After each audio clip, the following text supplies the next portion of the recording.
Good morning students, 7th class. चलो part 12 पढ़ रहे थे, पादपों में जनन। आगे बढ़ाते हैं इसको।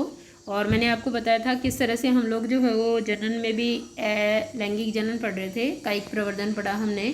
कायिक प्रवर्धन में आपने देखा कि किस तरह से कक्षस्थ कलिकाओं द्वारा जो है वो नया पौधा बनता है। इसमें मैंने आलू का उदाहरण दिया था आपको, और आलू के साथ ही मैंने आपको बताया था कि हल्दी और अदरक को भी आप इसी तरह से उगा सकते हैं। तो ये देखिए अदरक का उदाहरण देखिए यहाँ पर कि किस तरह से कक्षस्थ कलिकाओं से नए पौधे जो है वो विकसित हो रहे हैं। अदरक का एक टुकड़ा जिसमें नए पादप अंकुरित हो रहे हैं, देख रहे हैं आप। अब देखेंगे हम लोग, मैंने कहा था एसेक्सुअल जो रिप्रोडक्शन है या अलैंगिक जनन है वो पौधे के कायिक भागों द्वारा ही होता है। और पौधे के कायिक भाग होते हैं जड़, तना या पत्तियाँ।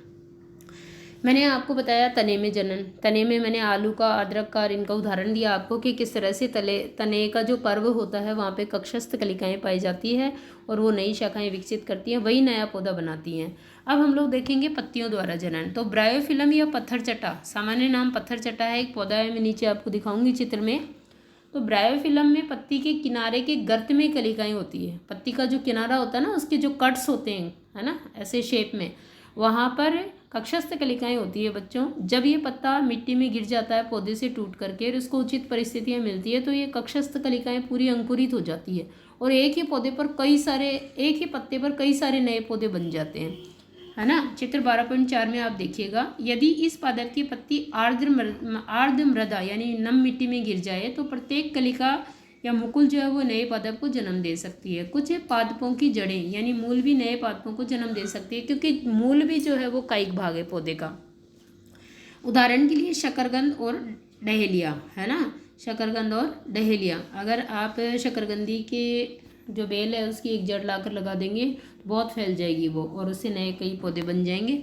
ठीक है, इसी तरह डहेलिया। तो ये देखिए आप, ये है ब्रायोफिलम की या पत्थर चट्टे की पत्तियाँ। इस पत्थर चट्टे की पत्ती जो है, इसकी ये जो किनार होती है यहाँ पर ये कक्षस्थ कलिकाएं हैं, अगर ये गिर जाती है तो इससे इस तरह से जड़ें विकसित हो जाएंगी, ऊपर इस तरह से पत्तियाँ विकसित हो जाएंगी और ये नए पौधे बन जाएंगे खूब सारे। ठीक है। अब कैक्टस जैसे पादप के वे भाग जो मुख्य पादप से अलग यानी विलग्न हो जाते हैं। कैक्टस देखें आपने, सब कांटों वाले पौधे हैं, अगर वो उसका कोई भी हिस्सा टूटकर नीचे गिर जाता है तो नए पादप को जन्म देते हैं। प्रत्येक विलग्न भाग एक नए पादप के रूप में वृद्धि कर सकता है। अब भूजो क्या कह रहा है, भूजो जानना चाहता है कि क्या कायिक प्रवर्धन का कोई लाभ है। भाई इस तरह से क्या जनन का कोई लाभ है क्या। तो देखिए क्या लाभ है कायिक प्रवर्धन के। यहाँ से ये प्रश्न भी बनेगा आपका कि कायिक प्रवर्धन के लाभ लिखिए, तो यहाँ से लिखने हैं आपको। कायिक प्रवर्धन द्वारा पादप कम समय में उगाए जा सकते हैं, है ना। देखो एक तो जैसे किसी भी कोई गुलाब है, जैसे गुलाब का ही आपने तना काट के लगाया है तो तुरंत ही 15-20 दिन या महीने भर में क्या हो जाएगा, 15-20 दिन या महीने भर में उससे पत्तियाँ निकल जाएगी। यानी इस तरह से जो भी पौधे उगते हैं उसमें फल फूल इत्यादि कम अवधि में लग जाते हैं। जल्दी ही हमें फसल प्राप्त हो सकती है, किसी भी चीज़ की जल्दी उत्पाद प्राप्त हो सकता है। फल हैं, बीज हैं, फ्रूट हैं।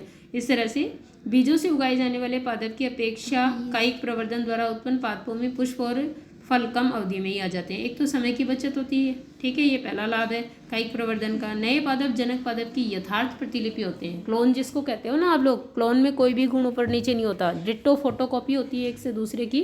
वैसे ही जैसे मान लीजिए एक बहुत मीठे फल वाला पौधा है तो कायिक प्रवर्धन के द्वारा लगाया गया दूसरा पौधा भी जो है उसी के जैसा ही होगा, उसके समान गुणों वाला होगा। तो इस प्रकार हम लोग अच्छे गुणों वाले पौधों में कायिक प्रवर्धन करके और हम लोग सेम प्रजाति के या सेम गुणों वाले खूब सारे पौधे प्राप्त कर सकते हैं, क्योंकि वे एक ही जनक द्वारा उत्पन्न होते हैं। इस अध्याय में आगे आप पढ़ेंगे कि इसके विपरीत लैंगिक जनन द्वारा उत्पन्न होने वाले पादप में माता पिता यानी जनक यानी दोनों के गुण होते हैं। लैंगिक जनन के परिणाम स्वरूप पादप बीज उत्पन्न करते हैं।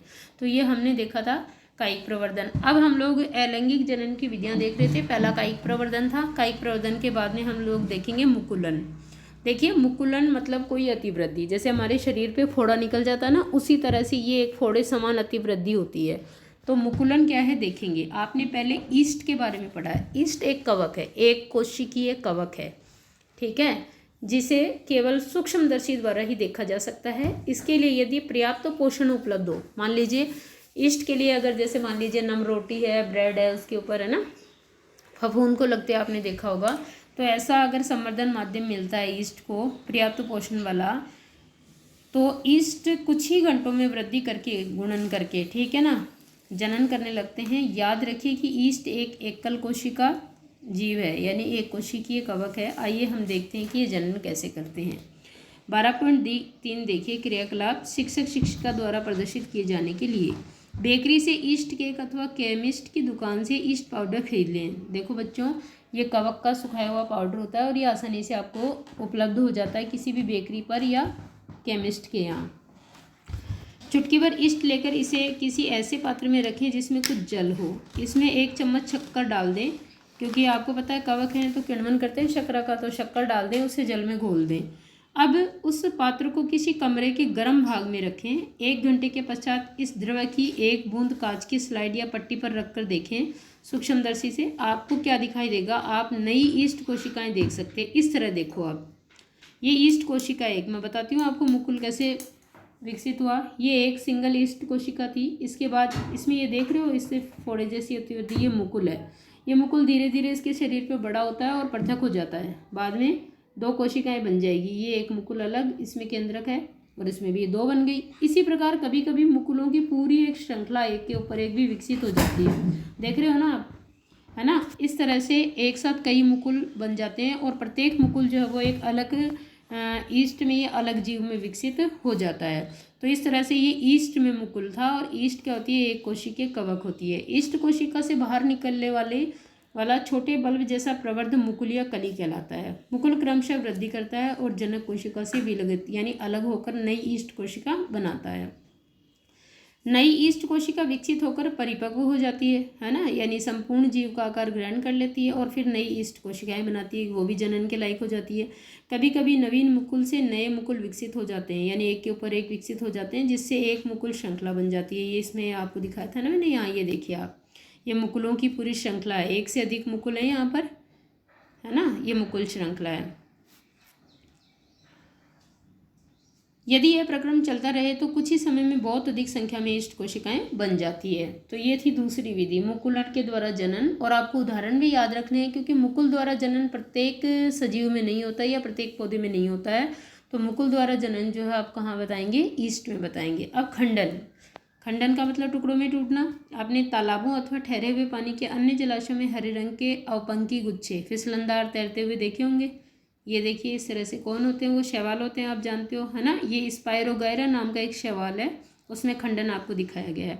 देखो बच्चों, खंडन का मतलब होता है 2 टुकड़ों में टूट जाना और प्रत्येक टुकड़ा एक नई कोशिका की तरह व्यवहार करता है। जैसे ये एक वो है शैवाल स्पायरोगायरा, ये 2 बराबर भागों में टूट गया, अब ये 2 शैवाल बन गए, इससे 2 जीव बन गए। तो ये है खंडन। ये शैवाल हैं। जब जल और पोषक तत्व उपलब्ध होते हैं तो शैवाल वृद्धि करते हैं और तेजी से खंडन द्वारा गुणन करते हैं, यानी 2-2 टुकड़ों में टूट जाती है प्रत्येक शैवाल कोशिका।